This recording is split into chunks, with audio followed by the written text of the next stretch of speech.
and I'm coming to you with an Aardvark Book Club unboxing, but also a Barnes & Noble haul because I can't fucking stop buying books. Excuse the language.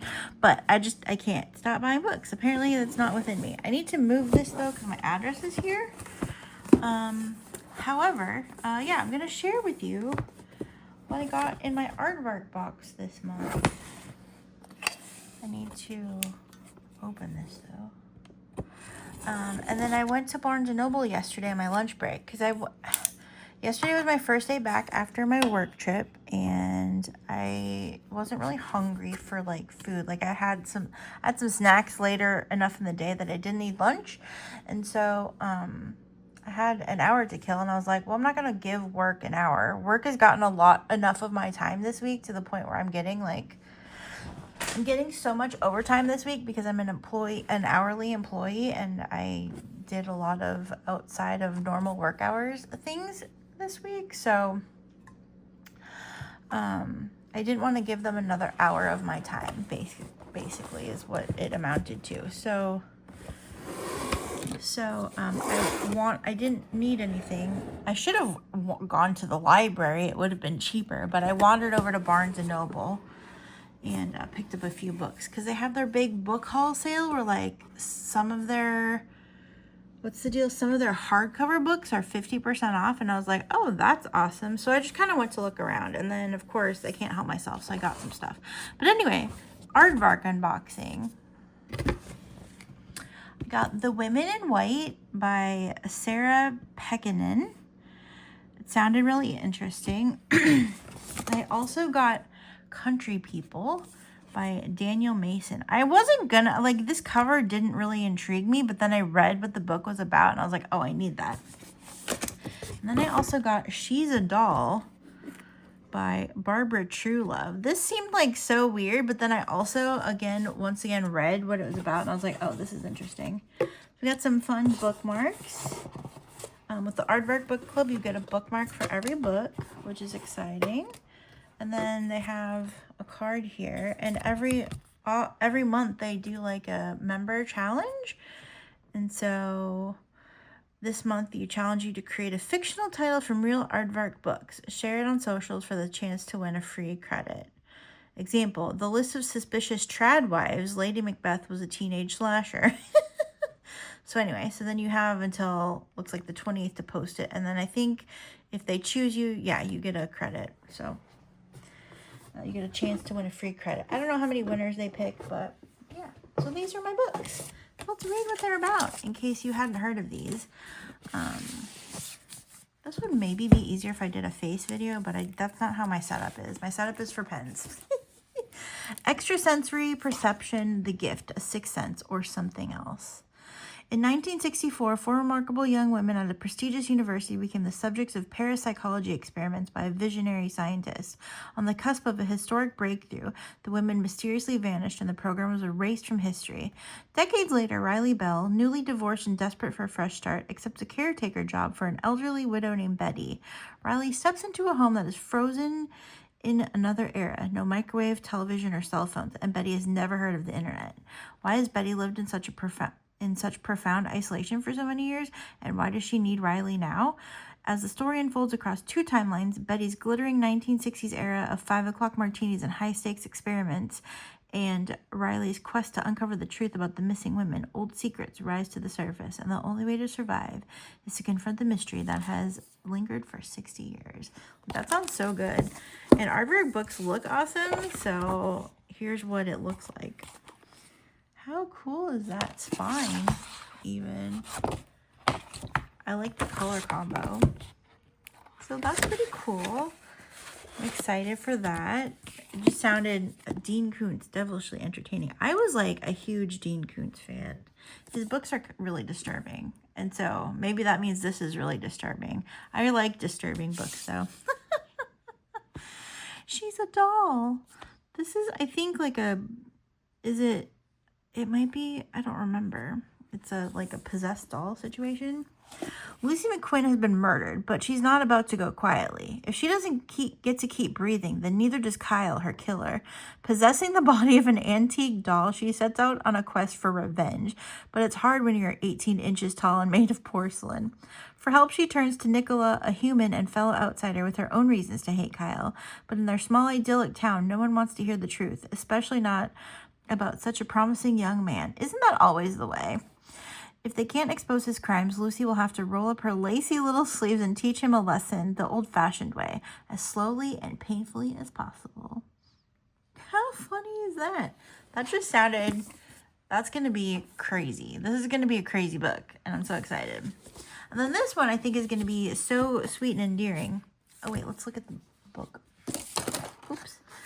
My pile here is precarious as usual. Here's what the Aardvark book looks like. She's a doll with the pink foiling. So cute. I did not get... They're offering... I actually almost signed up for a second subscription for this month because they're offering... Is it The Shadow of the Leviathan trilogy by... I forget the author. But they have like special editions, and I guess they've offered special editions of the book every month when it's been released, and so they have the whole trilogy available. And if you use code SUMMER, not an affiliate code, but it's on their website, if you use code SUMMER, you get your first book for $4. So if I sign up for a second subscription on a different email, I could technically do that and then get the other two for, I think it's like $10 or $11 or something like that each. So I'm thinking about it. I don't want to have 2 subscriptions forever, but maybe see if there's like a lot of books that I really want. Because there have been, you are limited to 3 books in Aardvark Book Club. And Book of the Month, you can eventually get to where you can order up to like 5, I think. But in Aardvark, you're limited to 3 no matter what. So we'll see. Here's Country People. Ooh, blue foiling. So let's read about this. A year in the life of a family as they strike out into the unknown. A rollicking lyrical novel from Pulitzer Prize finalist Daniel Mason, the best-selling author of Northwoods, which I've never heard of. I've never even heard of this author. But Miles Krzyzewski? Does anybody know how to say this? I know that I'm butchering this. Miles K. is a devoted husband, a doting father, beloved for his outlandish bedtime stories, and the proud owner of a truffle-hunting dog in a land with no truffles. He's also a bit lost, 12 years late with his PhD on Russian folk tales and increasingly haunted by a sense that he became a disappointment to his family. So when his wife, Kate, accepted a visiting professorship at a prestigious college in the faraway forests of Vermont. Who else is going to listen to Noah Kahn while you're reading this book? Me. He decides that this will be the year to finally move forward with his life. But Miles is a man of many enthusiasms, one who possesses, in Kate's words, a great capacity to fall in love with anyone, anywhere. And no sooner does he arrive than he finds himself entangled with a cast of characters as colorful as those of his folk tales, from a ghostly tree surgeon to a scythe-mad biochemist, a Shakespearean temptress, and a photographer of snowflakes obsessed with chronicling on thousands of index cards the world's delusions in an inventory of wrong ideas. The new friends, the enchanted woods, the histories. Sure, no PhD, but all good fun, until Miles stumbles upon a bizarre, perhaps ridiculous local legend, which he soon suspects might not just be a legend after all. I'm so excited about that. I'm so excited about this. There's not enough time to read all of the books that I want, because I'm not the hugest fan of audiobooks. So here's my Aardvark stack. Country People, Women in White, and She's a Doll. Sorry, this is like... I should lift this up a little for books. So that's my Aardvark box. Very excited, very excited. Currently, I just finished The Correspondent. I finished 2 books on my work trip. I finished This Book Made Me Think of You, which was so sweet. I read it on my Kindle. And then I also finished The Correspondent. I basically read that whole book. I had like 10 pages when I got home. I basically read that whole book on the plane. I'm currently reading A Court of Wings and Ruin, and I'm almost done. I'm here. If I get time to read today, I think I'll finish it. That's my goal, is to finish it. Either today, possibly tomorrow, but today if I can really sit down and read it. But here, let's do my Barnes & Noble book haul. I have 6 books, I think. So on the, this has been sort of like on my wish list. It keeps popping up on Goodreads. It's a really thin book. It's We Burn So Bright by T.J. Klune. I don't think I've ever read anything by this author. This is apparently a Barnes & Noble exclusive edition. This is so pretty. Look at it. It's time to say goodbye. Husbands Don and Rodney have lived a good long life. Together they've experienced the highest highs of love and family and lows so low that they felt like the end of the world. Now the world is ending for real. A rogue black hole is coming for Earth. In a month, everything and everyone they've ever known will be gone. Suddenly, after 40 years together, Don and Rodney are out of time. They're in a race against the clock to make it from Maine to Washington State to take care of some unfinished business before it's all over. On the road, they meet those who refuse to believe death is coming, and those who rush to meet it. But there are also people living their final days as best they know how. Impromptu weddings, burning bonfires, shared meals, and new friends. And as the black hole draws near, among ball lightning and under a cracked moon in a kaleidoscope sky, Don and Rodney will look back on their lives and ask if their best was good enough. Is it enough to burn bright if nothing comes from the ashes?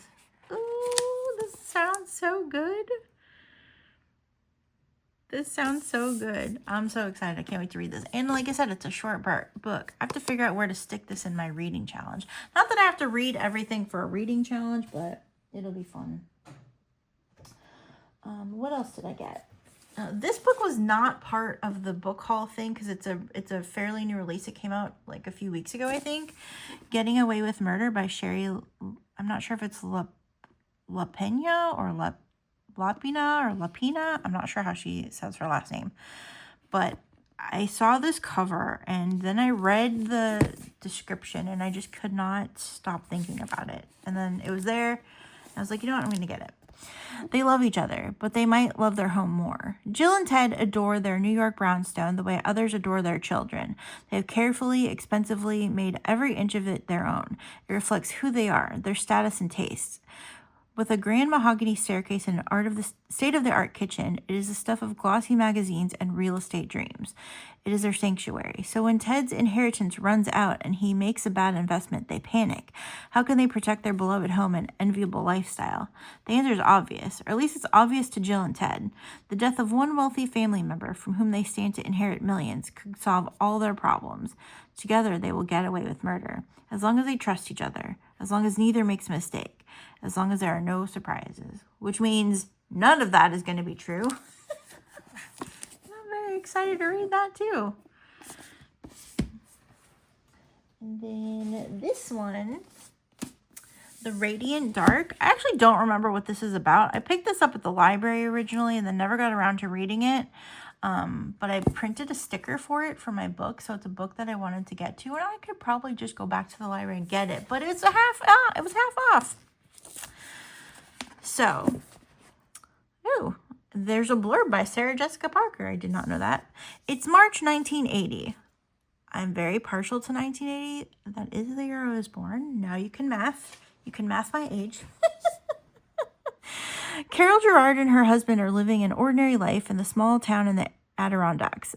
They have just had their first child, and though Carol is struggling with the challenges of new motherhood, her future seems clear, until something extraordinary happens, an inexplicable flickering of light in the sky, which is ultimately determined to be communication from intelligent life on another planet. But these beings are 11 light years away, and nothing is known about them other than the fact that they seem to know we exist too.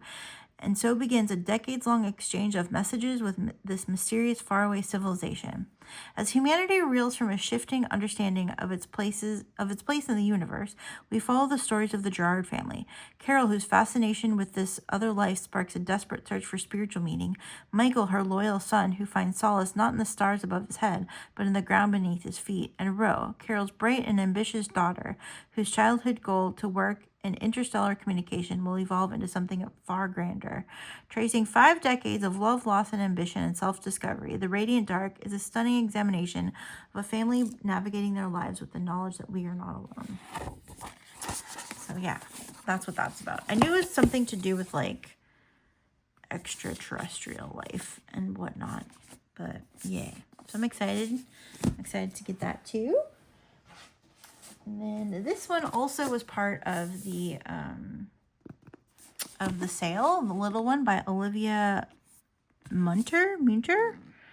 I picked this one because it's gonna, I need, in my reading challenge, my hardest reading challenge you'll ever do, I need a title with the word one in it. And I'm sure there are plenty of them, but I saw this and it's half off and it sounded interesting. So, a young woman's life is upended when a journalist uncovers her mysterious and hidden upbringing.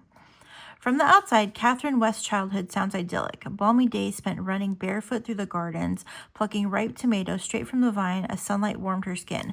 That description, just in this like little blurb about the book, like just, I could feel it, you know? Her parents built a life that was simple and community focused, an ethos that soon attracted others in need of a change. For a time, Catherine's magnetic father was enough to keep the farm thriving and temptation outside its gates. But as she grew older, the farm and the family she was raised to love faded into something darker, forcing Catherine to evolve with it.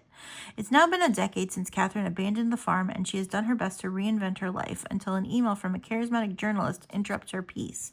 Her first instinct is to ignore the stranger's prying questions, whether she knew about a mysterious cult in Central Florida, whether she's the same Catherine with an A who lived there for a time. But when she realizes the journalist knows far more than he's letting on, she reconsiders. If Catherine can stay a step ahead of him, she may be able to find the one person she never wanted to leave behind, her sister Lena, and make sure her own secrets remain buried too. Sharp-eyed and sweltering, Little One masterfully captures the dread of facing your deepest desires when the hunger to become your best self threatens to drown out everything else.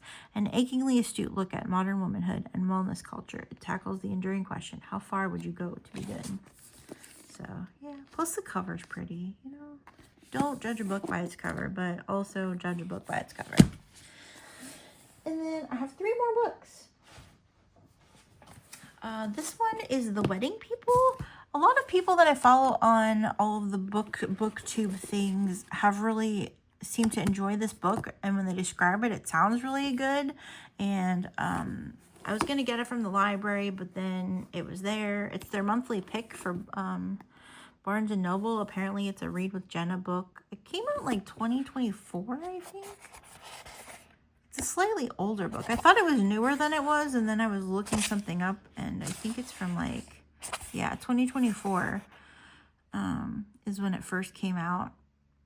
Does it say when this was published? Yeah, the paperback was published. So it's out in paperback this year, but it's been out for a couple years. And this just sounded interesting. A propulsive, uncommonly... Okay, I'm not going to read that. It's a beautiful day in Newport, Rhode Island. Oh, that'll work for... Oh, I have 2 books in Rhode Island now. Anyway, I was thinking it'll work for one of my challenges. It's a beautiful day in Newport, Rhode Island when Phoebe Stone arrives immaculately dressed at the Grand Cornwall Inn, not a bag in sight, alone. She's immediately mistaken by everyone in the lobby for one of the wedding people, but she's actually the only guest at the Cornwall who isn't there for the big event. Phoebe's dreamed of coming for years. She hoped to shuck oysters and take sunset sails with her husband, only now she's here without him, at rock bottom, determined to have one last decadent splurge on herself. Meanwhile, the bride has accounted for every possible disaster this weekend might yield, except for, well, Phoebe and Phoebe's plan, which makes it even more surprising when the 2 women can't stop confiding in each other. It turns absurdly funny and devastatingly tender. Alison,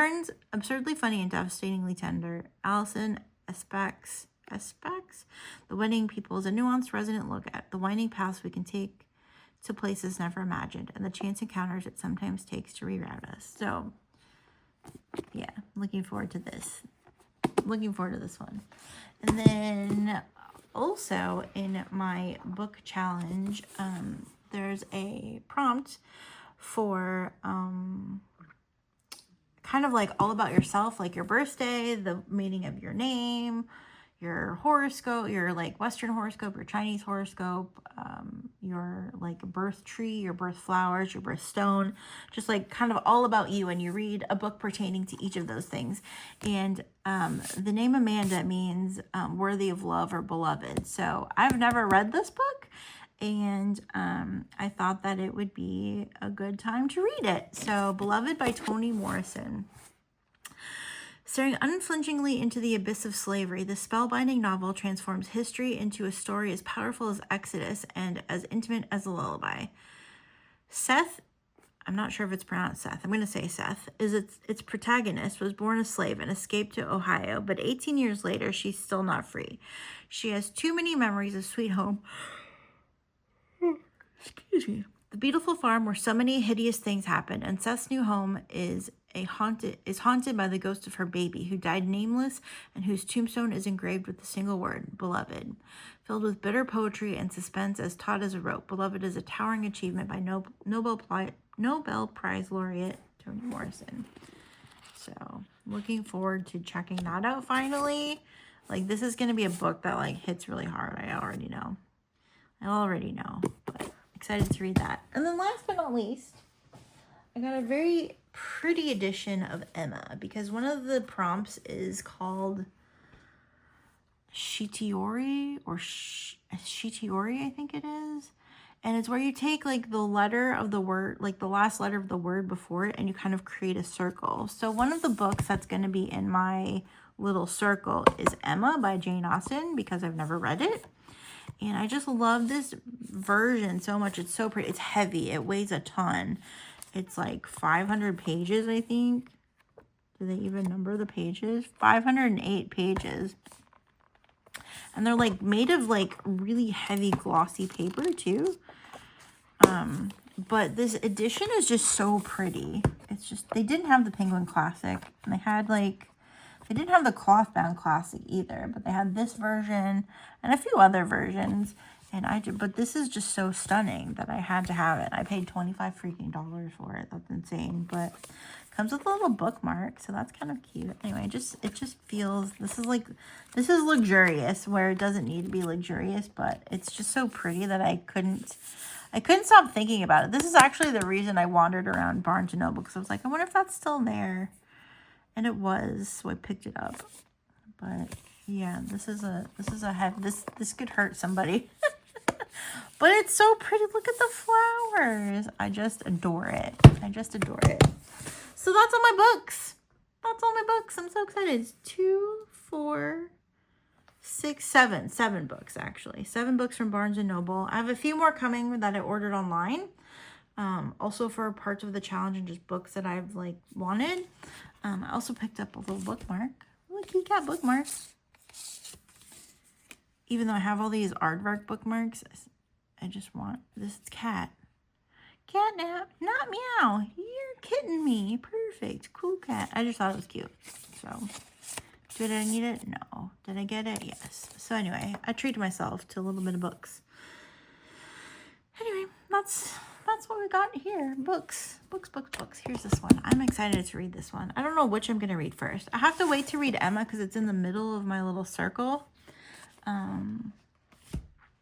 But yeah, I've got so many plans. I have to finish A Court of Wings and Ruin first, though.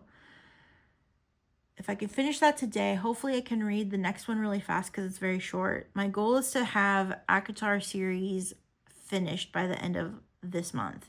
And then I can spend September and October reading Crescent City, because apparently you have to read Crescent City before you read ACOTAR 6. And that is my plan. Even though I have 1,000 other books I want to read. I'm also going to read Fabulous Bodies, which I don't have sitting here. I need to read that for my challenge. Also, I just want to read it. All of these are books I want to read, not have to. And then I'm in the middle of a couple of other books that I had for Goodreads challenges. And so, yeah, I'm excited about that. Lots of reading. That's what I've been doing. Just reading. I've been not playing games. I've just been reading. I'm in my book era. Anyway, as you can tell, because I'm sharing it here. So, yep. So that's that. I have pen videos to post. Things at work are starting to get calmer. Still different, but calmer because I'm passing along some of my Colorado. My trip to Colorado was fantastic. The girls that are there are just amazing people. I'm so glad I got to meet them, and I'm so sad that I'm not going to get to work with them forever because they're amazing. They've like only known each other. Well, I think some of them have known each other a little longer, like outside in the world, but together at our company, they've only been together a few weeks. And I feel like 2 of them know each other outside, or they just happen to work at the same company previously. I'm not sure the story there, but they just like are such a tight-knit group. It's like they've been together forever, and they're going to be a special group. I think it's going to be really nice. I cannot speak even more highly of them because they're just amazing. So I had a really great time in Colorado, and I'm glad I got to meet them and train them, and yeah, it's awesome. They're great. I'm so excited. So anyway, yeah, so my workload is becoming a little more manageable. I will be taking on I might be taking on, I don't know, my stuff's kind of busy. My California stuff is kind of busy. So maybe I'll be taking more on, but also maybe not. I don't know. We'll see. But things are going to become a lot more manageable. I'm still not sure about 30 inks for September. I would like to participate if possible, but I don't know. That may be a little too much right now. I'm not sure. I really want to, but I don't know if I can make that work. So that's kind of a bummer, but I will be back with more videos. I intend to start doing the nib checks more often. I know we did that one a long time ago. I filmed another one, but it was like a disaster, so it never saw the light of day. But I do intend to be doing some of those and and currently inks probably if I don't do a 30 inks, and then just like using what I have. I do have another pen coming. I have a couple of pen videos that I need to get up for you guys to see. And then, yeah. Then I think I'm going to set myself on a no-buy. Well, I say no-buy, low-buy, because Twisby's going to come up with something and I'm going to get it. But I think I need to go back into my I'm not buying stuff phase, because between the books and the inks and the pens and stuff, it's been a little much the last few weeks. So, yeah, I need to get back on track and, focus on the things that are more important. So anyway, I definitely won't have to buy books. I've got a library myself. So anyway, looking forward to that. Anyway, I gotta go. Let me know what you're reading if you're reading. And if you're not a reader, that's fine. And if you stuck around for this video, put a flower emoji in the comments if you don't have anything to say, but you want me to know that you were here. Any flower emoji. Yeah. Thank you so much. I will see you again very soon. Take care. Love you. Bye.